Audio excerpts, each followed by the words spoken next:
mendengar sabda firman-Mu. Urapi kami semua, baik hamba-Mu yang menyampaikan firman Tuhan, seluruh umat-Mu yang mendengarkan firman Tuhan, dan oleh firman-Mu kami sama-sama diberkati. Kami buka hati kami untuk benih firman Tuhan yang ditaburkan pagi hari ini Tuhan. Benih itu akan jatuh di tanah hati kami yang baik, berakar, bertumbuh, bahkan berbuah-buah lebat untuk kemuliaan nama Tuhan. Terima kasih Bapa, dalam nama Yesus kami sudah berdoa dan kami sambut firman-Mu. Bersama kita berkata, amin. Sekali lagi berikan sorak-sorai buat Tuhan. Haleluya.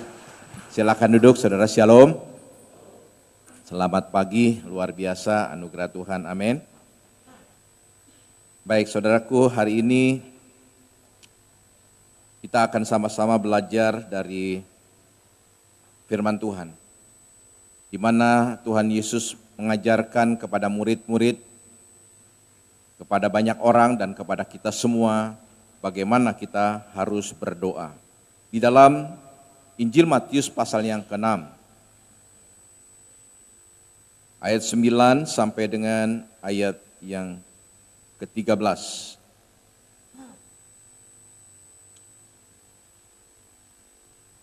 Matius pasal yang ke-6, ayat 9 sampai dengan ayat yang ke-13, saya akan baca buat saudara, demikian firman Tuhan.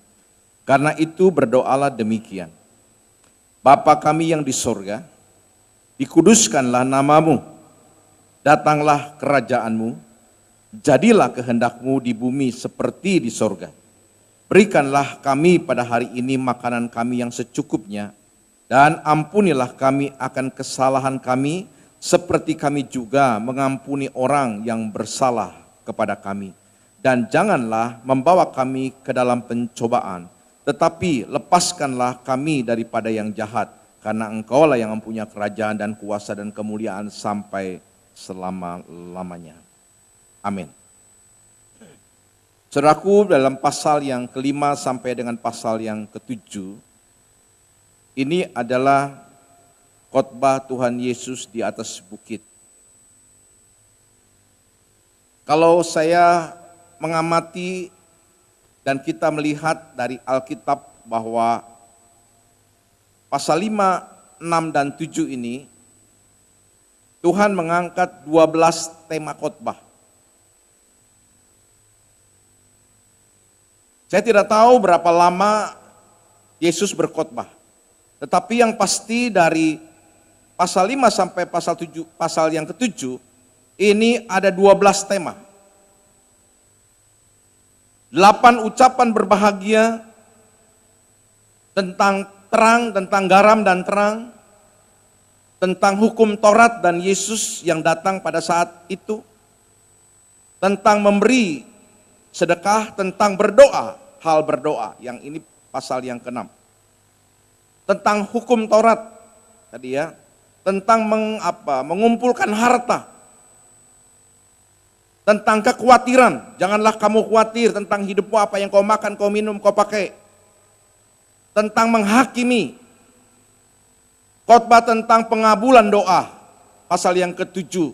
Mintalah maka akan diberikan kepadamu, carilah maka engkau akan mendapat, ketuklah pintu maka pintu akan dibukakan bagimu. Di mana akan ada seorang bapa yang ketika anaknya meminta roti diberikannya batu dan seterusnya. Saudaraku, tentang jalan yang benar dan tentang 2 macam dasar. Jangan membangun rumah di atas pasir, tapi bangun rumah di atas batu karang yang teguh. Nah saudaraku, dari 12 tema ini, itu luar biasa. Kalau saya khotbah satu tema 45 menit. Kalau 12 tema berapa menit? Saudara-saudaraku yang Tuhan kasihi, tidak ada penjelasan berapa lama Tuhan berkhotbah, berapa jam Tuhan berkhotbah. Tetapi yang pasti saudaraku, orang-orang yang mendengar Yesus berkhotbah di atas bukit, tidak ada satu orang yang pergi meninggalkan. Dia tetap bersemangat, dia tetap antusias. Dan di dalam pasal yang ke-6 ini, Tuhan mengajar kepada murid-muridnya, kepada orang yang percaya, dan saya percaya di dalamnya ada orang-orang Farisi, yang biasanya orang-orang Farisi itu berdoa. Berdoa di jalan-jalan, berdoa di sudut-sudut jalan, berdoa kalau saudara pergi ke Israel di tembok ratapan, ya, Itu mereka berdoa bisa 1 jam, saudara. Tetapi ternyata ya, Tuhan luar biasa. Dia mengajar doa kepada murid-murid dan kepada kita semua, doa tentang doa Bapa kami. Saudara, minggu yang lalu kita sudah belajar apa itu Bapa kami. Bapa kami itu berbicara tentang keintiman dari seorang anak dengan seorang bapa. Nah saudara, hari ini saya ingin coba mengupas tentang dikuduskanlah namamu. Makna daripada kata dikuduskanlah namamu, datanglah kerajaanmu. Saudaraku, yang pertama, dikuduskanlah namamu. Allah Bapa itu adalah Allah yang kudus, amin. Saudaraku, satu kali Musa di atas gunung Sinai, dia bilang begini sama Tuhan, Tuhan, aku sudah melihat perbuatan-perbuatanmu yang ajaib. Engkau mengeringkan laut Teberau itu, dan bangsa Israel keluar dari tanah perbudakan di Mesir. Engkau menurunkan mana dari langit, tanda-tanda heran terjadi. Tuhan yang memimpin di depan kami, tiang awan, tiang api, di mana Tuhan melindungi. Kalau saudara berangkat berjalan dari Mesir, menuju ke Israel, itu tidak ada yang bisa kita nikmati sebenarnya. Gunung batu, padang pasir. Tetapi 40 tahun, di mana Tuhan memimpin bangsa ini luar biasa. Tidak ada air, batu gunung mengeluarkan air. Mereka protes, tidak ada makan daging seperti di Mesir. Tuhan kirimkan burung puyuh, dan mereka bisa makan daging. Saudaraku, tetapi satu kali Musa bilang begini, Tuhan, kalau boleh izinkan aku melihat kemuliaan-Mu. Tapi Tuhan berkata kepada Musa, Musa, tidak ada orang yang bisa hidup ketika manusia itu melihat wajahku. Tidak ada manusia yang bisa hidup. Saudaraku, kekudusan Tuhan itu sangat dahsyat. Allah kita yang kita sembah ini Allah yang dahsyat, amin. Allah yang penuh dengan kekudusan. Di dalam kemah suci, terdiri dari 3 ruangan. Halaman, ruang suci, dan ruang yang maha suci atau ruang maha kudus. Di ruang maha kudus ini, orang yang masuk ke ruang yang maha kudus, imam-imam itu dia harus menguduskan dirinya. Kalau tidak, dia akan mati di ruang yang maha kudus. Sebab itu, orang yang masuk ke ruang yang maha kudus itu biasanya pinggangnya ini diikat dengan tali.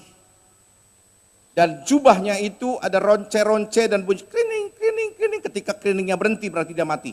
Tinggal ditarik dengan tambang itu dari ruang yang maha kudus. Nah saudara yang dikasihi Tuhan, artinya bahwa Tuhan itu Tuhan yang maha kudus. Amin. Ada satu pujian yang berkata, ku masuk ruang maha kudus dengan darah anak domba. Ku masuk dengan hati tulus menyembah yang maha kuasa. Saudaraku, Allah yang maha kudus. Bagaimanakah kita bisa menghampiri Allah yang maha kudus? Saudara, di dalam Matius pasal 27, ketika Yesus digantung dan mati di atas kayu salib, dia menyerahkan nyawanya, berseru kepada Bapa dan berkata, Eloi, Eloi, lama sabaktani. Allahku, Allahku, mengapakah engkau meninggalkan aku? Dia menyerahkan nyawanya, Yesus mati. Dan terjadilah gempa bumi lokal di Israel, di Yerusalem. Di mana gunung-gunung batu terbelah. Kuburan-kuburan orang-orang mati bangkit. Dan tirai bait Allah, bait suci itu terbelah menjadi dua dari atas sampai ke bawah. Artinya, dari ruangan yang suci, di mana harusnya masuk ke ruang maha suci, ada tirai. Ketika Yesus mati menyerahkan nyawanya, tirai itu terbelah. Dia masuk sebagai imam besar menurut peraturan Melkisedek. Saudara-saudaraku, tidak ada lagi penghalang di antara ruang suci dan ruang yang maha suci. Penulis Ibrani menjelaskan bahwa dia masuk sebagai prodomos, sebagai perintis bagi kita. Dia mempersembahkan darahnya sendiri, bukan darah domba, bukan darah sapi, bukan darah kambing, tetapi darahnya sendiri dia bawa masuk ke ruang yang maha kudus itu. Dan oleh kuasa darahnya lah saya dan saudara dikuduskan dan disucikan dan diampuni setiap dosa dan pelanggaran kita. Amin. Nah saudaraku, sebab itu betapa dahsyatnya Allah kita yang maha kudus, yang telah mengampuni dosa. Sebab itu Rasul Petrus berkata, hendaklah kamu, dalam 1 Petrus pasal yang pertama ayat 15, ayat 16 berkata bahwa hendaklah kamu kudus di dalam seluruh hidupmu, sama seperti Dia yang kudus, yang telah memanggil kamu keluar dari dunia ini. Sebab ada tertulis, kuduslah kamu sebab aku kudus. Saudaraku, kita belajar sebagai orang-orang yang telah ditebus. Memang kita belum sempurna, tidak ada manusia yang sempurna, tetapi saatnya Tuhan membawa kita kepada kesempurnaan. Hidup di dalam kekudusan dalam dunia ini, itu hal yang sangat penting, khususnya buat kita orang-orang yang telah ditebus. Di mana kita tinggal dalam dunia ini dan satu saat kita meninggalkan dunia ini, dan kita bisa memandang Allah yang kudus. Kalau tadi Musa tidak bisa memandang Allah yang kudus, tetapi di dalam Yesus kita dikuduskan, sehingga satu saat kelak kita bisa berjumpa muka dengan muka. Amin. Amin. Sebab itu kita harus hidup di dalam kekudusan.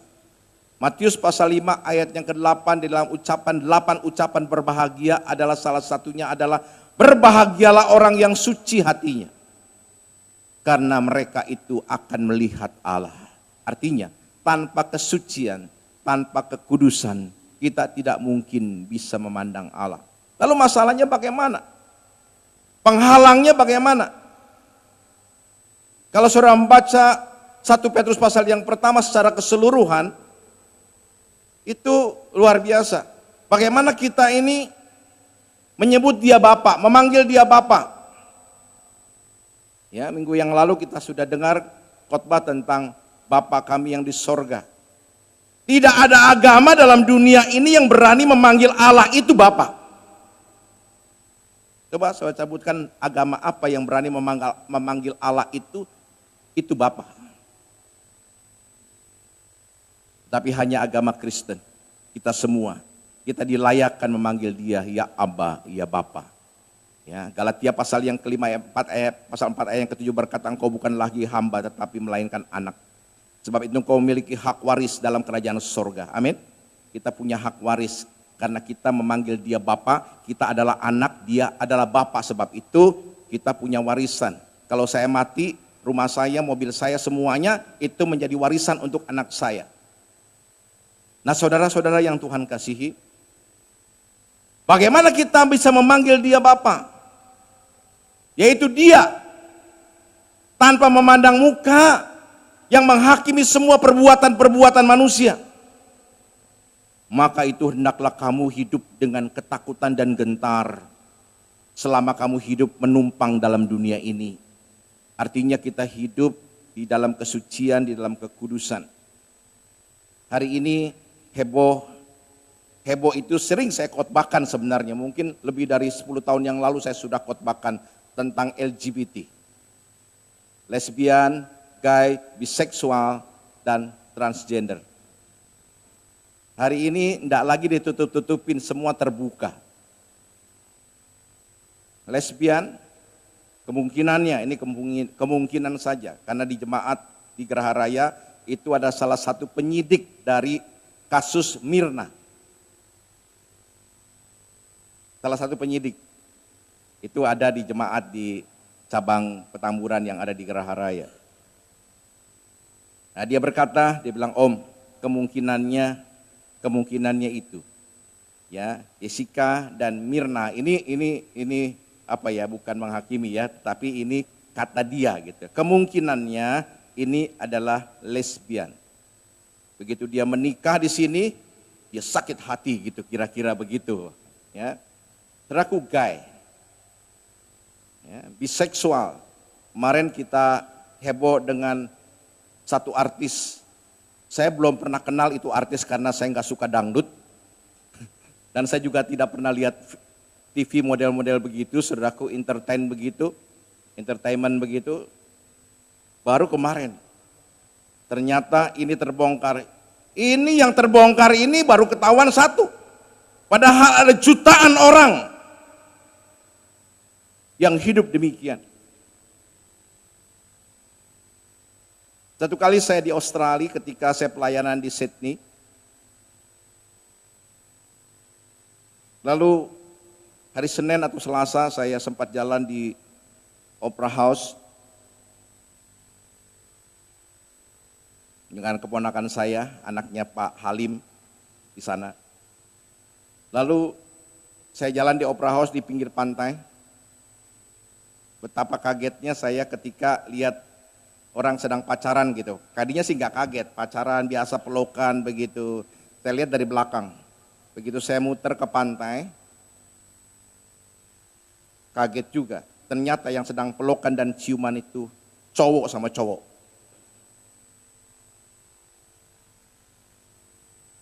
Saya diantar oleh Pastor Isaac, gembala jemaat GBI Immanuel yang ada di Blacktown, Sydney.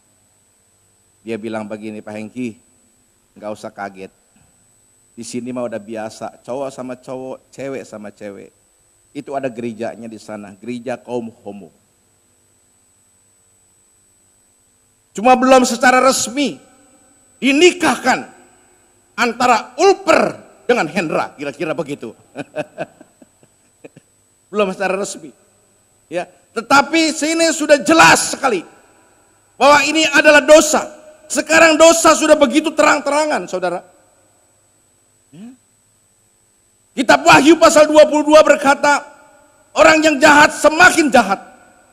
Orang yang berdosa semakin berdosa. Tetapi orang yang kudus, dia akan hidup semakin menguduskan dirinya. Amin. Saudaraku, penghalangnya adalah dosa. Bagaimana kita tidak bisa hidup kudus? Karena ada dosa. Dosa dalam bahasa asli memakai kata hamartia atau kata ah. Maksudnya adalah meleset dari sasaran, meleset dari tujuan Tuhan. Karena Tuhan tidak pernah menciptakan manusia berdosa dan masuk neraka. Nah, saudaraku, tetapi Yesus datang, dia mati di atas kayu salib. Dia menguduskan hidup kita, amin. Dia menyucikan dengan kuasa darahnya. Saudaraku, sebab itu hargai penebusan Yesus di atas kayu salib. Kita hidup kudus di hadapan Tuhan, amin. Dosa itu manis sesaat, tetapi akhirnya pahit seperti empedu. Dan membawa kita masuk dalam api neraka yang kekal. Saudaraku, mari kita sebagai anak-anak Tuhan, orang-orang yang percaya, kita hidup di dalam kebenaran Tuhan, amin.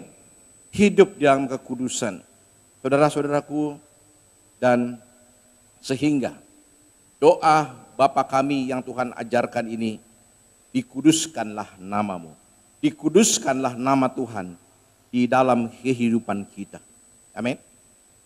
Nah, ketika kita lahir dari Allah, ya, kita mendapatkan satu benih. Orang bilang susah hidup kudus. Oh tidak, sebetulnya tidak. Roma 3 ayat 23 berkata kita semua telah berdosa dan telah kehilangan kemuliaan Allah. Kenapa? Karena memang benih dosa itu sudah ada. Anak kecil nggak perlu diajarkan berbuat dosa, nggak perlu diajarkan berbohong, tidak usah diajarkan berzina, dia bisa sendiri. Kenapa? Karena sudah ada benihnya. Tetapi ketika Maria mengandung, Tidak ada benih dari laki-laki, tidak ada benih dari anak manusia. Roma 3 ayat 23 tidak berlaku untuk kandungan Maria. Karena firman Tuhan berkata, Maria itu mengandung dari Roh Kudus. Tidak ada benih laki-laki di situ. Lahirlah Yesus. Yohanes menjelaskan dalam 1 Yohanes pasal 3 ayat yang ke-9. 1 Yohanes 3 ayat yang ke-9. Saudaraku, bisa enggak tolong dibuka di 1 Yohanes pasal 3 ayat yang ke-9. Ini penting juga. Saya tiba-tiba terlintas saja, tidak ada sebetulnya dalam catatan. 1 Yohanes 3 ayat yang ke-9. Setiap orang yang lahir dari Allah tidak berbuat dosa lagi, sebab benih ilahi tetap ada di dalam dia, dan ia tidak dapat berbuat dosa karena ia lahir dari Allah. Saudaraku, ketika kita dibaptis kemarin, saya membaptis 18 orang kemarin Sabtu. Ketika kita dibaptis di dalam kolam baptis selam sesuai dengan doktrin GBI, baptis selam, saya berkata bahwa hari ini engkau Mamat, gitu umpamanya si Mamat yang dibaptis. Hari ini aku sebagai hamba Allah membaptis engkau di dalam nama Bapa, Anak, dan Roh Kudus, yaitu dalam nama Tuhan Yesus Kristus. Hidupmu yang lama, dosamu yang lama, karaktermu yang lama, hari ini mati bersama dengan Tuhan dalam baptisan, sesuai dengan Roma pasal yang ke-6, ayat 3, ayat 4. Dan kau bangkit dalam hidup yang baru. Dan ketika kita dibaptiskan, diselamkan, ditenggelamkan, dikuburkan, benih dosa itu sudah dikuburkan. Mati dan kita bangkit. 1 Yohanes pasal 3 ayat 9 ini menjadi bagian kita bahwa benih ilahi telah ada di dalam kita. Amin. Nah, sebab itu saudaraku, terus kita pelihara ya kekudusan Tuhan. Kita jaga dengan hidup yang kudus dan suci di hadapan Tuhan. Amin. Yang kedua, saudaraku, makna dari kata datanglah kerajaanmu. Kalau kita membaca secara lengkap dalam ayat yang ke-10, datanglah kerajaanmu, jadilah kehendakmu di bumi seperti di surga. Artinya kerajaan Allah yang dimaksudkan adalah kerajaan Allah yang ada di bumi ini. Kerajaan Allah di bumi ini tidak tampak tanda-tandanya seperti keadaan lahiriah. Ada kerajaan, ada tahta, ada jenderal, tidak. Ya. Jadi yang dimaksudkan makna daripada kerajaan Allah yang pertama itu adalah hidup di dalam kebenaran. Di dalam Roma pasal yang ke-14 ayat yang ke-17, sebab kerajaan Allah itu bukan soal makanan dan minuman, tetapi soal kebenaran, damai sejahtera dan sukacita oleh Roh Kudus. Ketika orang-orang pada zaman Rasul Paulus meributkan masalah makanan, minuman, makan ini nggak boleh, makan itu nggak boleh. Lalu Rasul Paulus menjelaskan, melalui kuasa Roh Kudus, dia berkata bahwa kerajaan Allah itu bukan soal makanan dan minuman, tetapi soal kebenaran. Hidup dalam kebenaran. Saudaraku, bagaimanakah kita bisa hidup dalam kebenaran? Lakukanlah hukum-hukum Tuhan. Dan jangan lakukan apa yang Tuhan tidak suka. Apa yang dilarang Tuhan jangan lakukan. Apa yang Tuhan perintahkan itu yang kita lakukan. Kita sudah belajar, sudah banyak kali, berapa tahun kita belajar tentang 4M. Bagaimana kita hidup di dalam firman. M yang pertama, menerima atau mendengar firman. Melalui apa? Melalui Alkitab. Melalui apa? Melalui khotbah. Ya, melalui apa? Melalui pertemuan-pertemuan komsel. Ya, kita menerima firman. Menerima firman. Menerima firman. M yang kedua, merenungkan. merenungkan firman itu siang dan malam seperti kitab Mazmur pasal yang pertama. Berbahagia orang yang merenungkan Taurat itu siang dan malam. Ia akan menjadi seperti pohon yang ditanam di tepi aliran air, yang menghasilkan buahnya pada musim yang tidak layu daunnya, dan apa saja yang diperbuatnya berhasil. Saudaraku, sebab itu ya di dalam buletin saudara itu ada ruangan yang kosong untuk catatan khotbah. Tahukah saudara, saya belajar khotbah dari catatan khotbahnya Om Ho, dari catatan khotbahnya Om Mesak. Saya belajar khotbah dari catatan khotbah. Saudara, saya berkata kepada saudara jemaat Petamburan, ya, kita ambil bagian, ya, bagaimana kita merenungkan firman itu, di mana, di rumah, ya, khotbah ini hari ini, minggu ini, tanggal sekian, temanya apa, poinnya dari mana saja, ya, kalau di tempat di Geraha Raya di Ciledug, ya, tema khotbah hari Minggu itu diangkat di dalam komsel pada hari Rabu. Jadi semua komsel, ada hampir 30 komsel itu membahas ya bagaimana mengaplikasikan khotbah Minggu di dalam kehidupan sehari-hari. Nah, saudaraku, sebab itu kita harus merenungkan, membaca kembali, mengingat kembali, ya. M yang pertama menerima, M yang kedua merenungkan, M yang ketiga melakukan firman. Amin. Ya, percuma kita mendengar tetapi kita tidak melakukannya. Ya. Tetapi setelah kita mendengar, setelah kita merenungkan, kita melakukannya. Yakobus pasal yang pertama ayat 25 berkata, orang yang melakukan firman itu adalah orang yang berbahagia. Amin. Dan M yang keempat itu membagikan firman. Amin. Saudaraku, saya mendorong setiap jemaat Tuhan, yuk kita bertumbuh menjadi jemaat yang dewasa. Bukan lagi anak-anak yang memerlukan susu, tetapi perlu makanan yang keras. Ya. Perlu usaha, saudaraku. Untuk hidup dalam kebenaran itu kita tidak bisa terserah. Tetapi kita berusaha untuk melakukannya. Saudaraku, saya menyelidiki ada dua tipe orang Kristen. Orang Kristen yang pertama itu Kristen daging. Kristen daging itu kemungkinannya, saya minta maaf saya tidak menjudgment seseorang ya. Tetapi sering kali saya menemukan Kristen daging itu yang lahir dari keluarga yang begitu jebrol Kristen.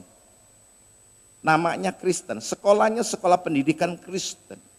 Kalau ngomong itu haleluya, puji Tuhan, dari jauh shalom. Itu Kristen. Tetapi tingkah laku dan perbuatannya sama dengan orang dunia. Orang dunia nipu, dia juga nipu. Orang dunia rokok, dia juga rokok. Orang dunia korupsi, dia juga korupsi. Orang dunia punya istri 2, dia punya istri 3. Jadi pertanyaan, apa bedanya orang Kristen dengan di luar Kristen? Sama aja. Dalam bahasa Yunaninya keren, sukikos, Kristen daging, atau Kristen luar aja, casingnya aja Kristen. Di dalamnya tidak ada Yesus. Tetapi ada Kristen yang nomor 2. Ini dia, Kristen rohani. Ini berlaku 2 Korintus pasal 5 ayat 17. Jadi siapa yang dalam Kristus dia adalah ciptaan yang baru. Yang lama sudah berlalu, yang baru itu sudah datang. Yang baru itu apa? Yang baru karakter Kristus. Dan orang ini disebut sebagai pneumatikos. Pneumatikos itu, pneu itu pikiran atau hati.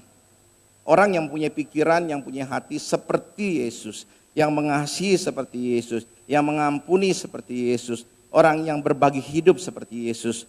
Pneumatikos. Saudaraku, inilah orang yang betul-betul hidup di dalam kebenaran. Amin. Dan kebenaran itu juga yang akan memerdekakan. Dan melalui kebenaran itu banyak orang yang datang kepada Yesus. Kok dia berubah ya hidupnya ya? Kok dia berubah ya? Saudaraku, saya bertobat tahun 77 itu bukan karena khotbah pendeta. Tetapi saya bertobat karena ada seorang hidupnya berubah. Teman saya yang dulu ngajarin saya rokok, ngajarin saya minum, yang ngajak saya ke diskotik, tiba-tiba berubah hidupnya. Lalu saya tanya, lu kok jadi berubah sih, aneh. Saya tawarin rokok, saya masih rokok, itu Wismilak. Ya, dia bilang sekarang gua nggak rokok. Lu yang ngajarin rokok, sekarang lu nggak ngerokok. Saudaraku, dia nggak minum. Ternyata hidupnya sudah berubah. Nah inilah 2 Korintus pasal 5 ayat 17. Lalu dia bilang, dia cerita tentang Tuhan. Sekarang gua udah ikut Tuhan. Sekarang gua sudah melayani Tuhan. Ya. Saya dijemput sama dia. Dia bilang jemput ya nanti hari Minggu ke gereja. saya dijemput ke gereja. Ya. Kalau pendeta yang jemput saya nggak mau, saudaraku. Tapi karena teman saya yang hidupnya berubah ini, sehingga saya bilang, oke, kalau gitu saya ikut. Saudara-saudara yang Tuhan kasihi, ya, hidup di dalam kebenaran. Ini adalah sebuah standar kehidupan dari orang yang percaya. Amin. Karena kita ditebus oleh kuasa darah Yesus. Kita dikuduskan, kita dibenarkan, dipilih dari segala bangsa. Saudara, supaya kita menjadi saksinya Tuhan hidup di dalam kebenaran. Amin. Hidup dalam kebenaran itu yang pertama itu adalah kerajaan Allah yang di bumi itu adalah hidup dalam kebenaran. Yang kedua adalah tentang kuasa. Tentang kuasa. Coba kita lihat ayatnya.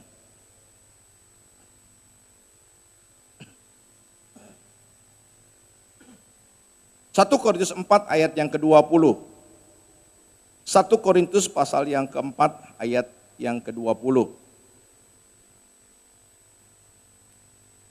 Sebab kerajaan Allah bukan terdiri dari perkataan, tetapi dari kuasa. Kalau Tuhan Yesus bilang di dalam Lukas pasal yang ke-11 ayat 20, tetapi jika aku mengusir setan dengan kuasa Allah, maka sesungguhnya kerajaan Allah itu sudah datang kepadamu. Saudara-saudaraku, kuasa yang Tuhan berikan kepada murid-murid, kuasa itu juga yang Tuhan berikan kepada kita. Amin. Yesus memanggil 12 orang muridnya. Lalu dia memberikan tenaga dan kuasa kepada mereka. Untuk apa? Untuk mengusir setan-setan dan untuk menyembuhkan penyakit-penyakit. Kisah Rasul pasal yang pertama ayat 8 berkata, kamu akan menerima kuasa. Kalau Roh Kudus itu turun ke atas kamu, kamu akan menjadi saksiku di Yerusalem, Yudea, Samaria, sampai ke ujung bumi.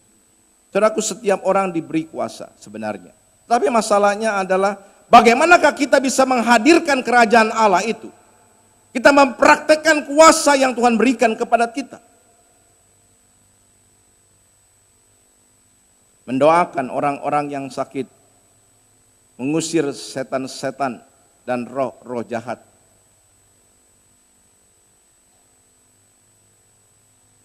Membuat orang kuasa yang orang bertobat percaya kepada Yesus. Sebelum Geraha Raya ada masih Ciledug ya dulu, cabang Ciledug. Bersama-sama dengan Pak Yosi juga dulu di Ciledug. Masih tinggal di Japos Pak Yosafat Mesak. Tahun 96 atau 97, 96 barangkali, Pak Bobi Ertanto, Ibu Piping pindah ke Geraha Raya di Anggrek Loka. Waktu itu Om Mesak, kita dari Petamburan, mendoakan berkati rumah Pak Bobi dan Ibu Piping. Setelah itu kita buka persekutuan di situ. Waktu itu di sini masih ada Yosua Husada yang main musik setiap hari, setiap minggu ke sana naik motor. Ada Gideon Rusli, ya masih pengerja, masih sekolah Alkitab. Ya masih ada Pak Johar Wahyudi, ada Pak Jojon Joni Jaya, masih banyak yang lama-lama itu ya. Oh, tiap minggu ke sana. Nah, saudara, karena saya paling dekat, ya udah saya jadi apa? Jadi bemper gitu. Kalau nggak ada yang khotbah, saya khotbah. Kalau yang nggak ada yang khotbah, saya khotbah gitu. Akhirnya buka sekolah minggu di sana setiap Sabtu, buka sekolah minggu. Saudaraku, Pak Ibu Piping ini, Pak Bobi ini punya pembantu. Tanya sendiri nanti sama Ibu Piping. Pembantu rumah tangga itu namanya Ida, orang Sukabumi. Orang Sukabumi. Luar biasa, rupanya sering kali saya khotbah, dia dengerin khotbah saya. Mungkin sebulan bisa sekali 2 kali saya khotbah, kalau nggak ada pengkhotbah datang ya udah, saya yang khotbah gitu. Rupanya setiap kali dia dengar khotbah saya, dia sakit hati. Saya juga nggak tahu dia sakit hati, biasa-biasa aja. Wah, anak-anak saya juga main sama dia, ya anak-anak Ibu Piping, si Michelle, si Roscoe itu belum ada, belum lahir, saudara ya. Satu kali saudaraku, dia datang ke rumah saya nangis-nangis. Dia berlutut di bawah kaki istri saya. Dia berkata, Bu Yuni, Pak Hengki, ampuni saya. Saya bilang, kenapa dak? Kamu salah apa? Lalu dia bilang begini, saya minta ampun. Lalu dia cerita, itu yang saya bilang, setiap kali Pak Hengki khotbah itu saya tuh sakit hati. Tidak ada Allah lain selain Yesus begitu. Ya, dia sakit hati. Dia bilang dia sih punya Allah, dia juga punya Nabi gitu. Ya, dia pulanglah ke Sukabumi liburan, libur pulang Lebaran begitu. Saya saking sakit hati sama Pak Hengki, saya guna-gunain Pak Hengki. Saya diguna-gunain sama si Ida itu, saudaraku. Ya. Tetapi ternyata sekian lama guna-gunanya gak mempan. Sekarang saya yang sakit gitu. Seakan-akan Tuhan tegur dia. Makanya tadi saya minta izin sama Ibu Piping untuk datang ke rumah Pak Hengki. Dia nangis, saudaraku. Saudara lihat bagaimana kuasa firman Tuhan itu. Ya, padahal saya juga nggak punya ilmu apa-apa. Saya juga nggak tahu saya diguna-gunain, saudaraku. Ya, tapi kuasa Tuhan itu bekerja. Amin. Kerajaan Allah itu bukan soal perkataan, tetapi soal kuasa. Ya. Lalu akhirnya si Ida itu bertobat. Saya baptis di sini. Baptis di sini di Petamburan. Ya. Saudara-saudaraku yang Tuhan kasihi, bagaimana kerajaan Allah itu dihadirkan dalam hidup kita. Ketika kita mendoakan orang-orang yang sakit. Ketika kita mengusir setan. Setan-setan, bukan hanya setan. Setan-setan. Dan setiap kali saya pelayanan ini, khususnya daerah Banten sana. Ya, 12 tahun Tuhan izinkan saya jadi ketua BPD di Provinsi Banten.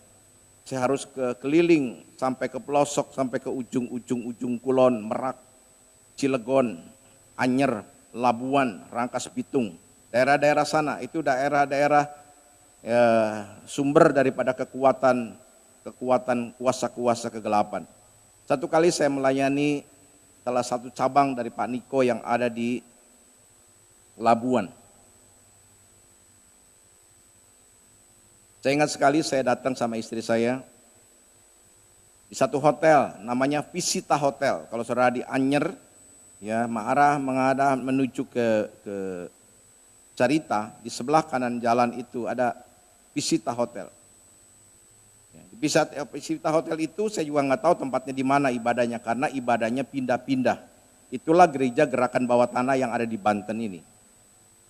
Jadi ibadah minggu itu baru dikasih tahu Jumat. Saya khotbah minggu itu baru dikasih tahu Jumat, Om, di sini Om khotbahnya. Di hotel ini. Oke, jam sekian. Saudara, ketika saya mulai masuk ke, tahu nggak ke Visita? Saya bilang tahu. Lalu saya dipandu.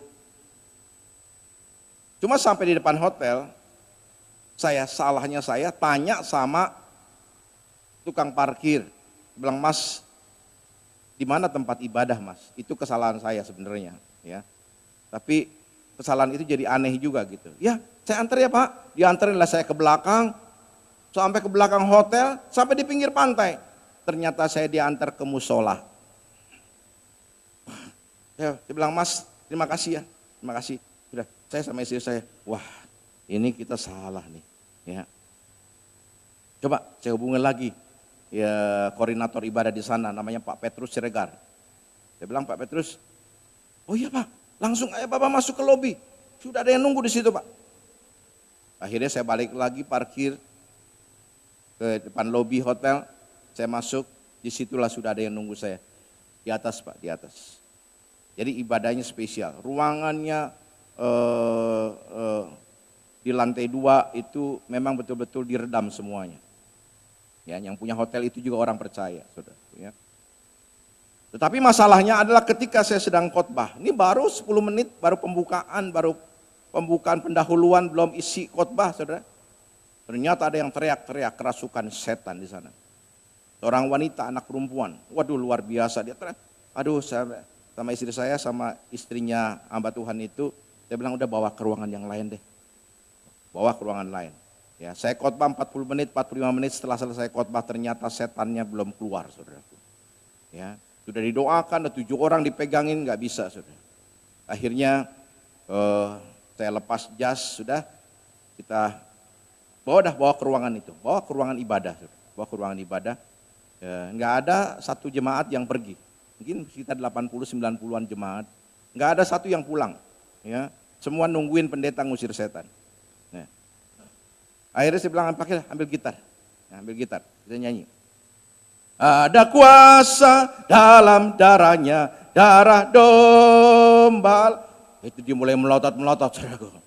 Dia bilang begini, tidak ada yang berkuasa di daerah ini, aku yang berkuasa. Bilang begitu, saudaraku ya. Ini saya tangkap, ini rohnya Nyai Roro Kidul, penguasa pantai selatan, saudaraku ya. Dan saudaraku, ini sering kali terjadi, ya. Tetapi Tuhan memberikan kuasa kepada setiap kita, amin. Orang-orang yang percaya. Karena itu perempuan, saya nggak langsung doakan dia badannya begini, ya, istri saya yang doa, peluk dia. Udah berontak kuat sampai istri saya terbalik-balik, saudaraku. Ya. Tapi saya tangking dalam nama Yesus, ya. Sampai api dari surga turun, lalu dia teriak, panas, blak, jatuh. Akhirnya lepas itu setannya, bapaknya datang, bapaknya orang Lampung, kerja di Cilegon, daerah pabrik situ. Dia bilang, Pak, ini udah 1 minggu dia kerasukan, dia lulus SMA, dia mandi di pantai, ternyata berapa orang gitu, 8 orang atau teman-teman semua kerasukan. Saudara pernah lihat orang satu kelas kerasukan? Ya, ini terjadi di situ. Ini anak ternyata kerasukan. Lalu setelah kerasukan semua dipanggilinlah orang pinter. Katanya sudah lepas semua. Saya pikir tadi karena ya sudah nggak ada apa-apa, saya ajak dia ke gereja. Dan ternyata setannya datang lagi dan belum pergi. Lalu bapaknya tanya begini, dia bilang, Pak Pendeta, nanti saya pulang ke rumah setannya balik lagi enggak? Saya bilang enggak, saya sudah ikat, saya sudah bakar dia, saya sudah lemparkan ke alam maut di dalam nama Yesus. Saudaraku yang Tuhan kasihi, di dalam kuasa Tuhan Yesus itu luar biasa, amin. Dan kuasa itu sudah diberikan kepada kita, setiap kita orang yang percaya, amin. Ya. Berapa tahun kemudian, mungkin 1 tahun atau 2 tahun kemudian saya khotbah lagi di sana, ya. Saya dikenalkan sama Pak Petrus, dia bilang, Pak, kenal nggak? Waduh, saya bilang saya nggak kenal. Ya. Ini guru sekolah minggu, dia udah ngajar sekolah minggu, dia udah aktif sebagai singer juga. Ini loh yang Bapak doakan dulu yang kerasukan setan. Berikan kemuliaan buat Tuhan Yesus, haleluya. Saudaraku, ya, kerajaan Allah itu kita hadirkan dalam hidup kita melalui kuasa. Kuasa kita mendoakan orang-orang yang sakit, kuasa kita mengusir setan, bagaimana kuasa itu menjamah seseorang sehingga mereka bertobat, percaya, terima Tuhan. Saudaraku, kerajaan Allah itu bukan bentuk kerajaan seperti di bumi ini. Kerajaan Allah itu tidak tampak dengan tanda-tanda lahiriah, tetapi secara rohania tanda-tanda itu nyata dalam hidup kita. Amin. Jadi 2 hal, saudaraku, hari ini kita belajar sama-sama. Yang pertama, bagaimana dikuduskanlah nama Tuhan di dalam hidup kita. Biarlah hidup kita kudus supaya nama Tuhan itu dikuduskan di dalam kehidupan kita. Yang kedua, kerajaan Allah itu hadir dalam hidup kita. Kerajaan Allah hidup dalam kebenaran, dan kerajaan Allah itu adalah kuasa yang kita nyatakan kepada dunia bahwa Yesus itu adalah Tuhan. Berikan kemuliaan buat Tuhan Yesus, haleluya. Mari kita siapkan hati kita, yuk kita akan berdoa. Sebelumnya kita angkat pujian. Saya minta maaf, setelah ini saya harus jalan ke tempatnya Pak Ting Ting di Gunung Sahari, ya. GBI Permata cabang Petamburan juga, ya. Nanti jam 10 saya balik lagi ke sini. Puji Tuhan. Dengan darahmu kau tebus dosaku.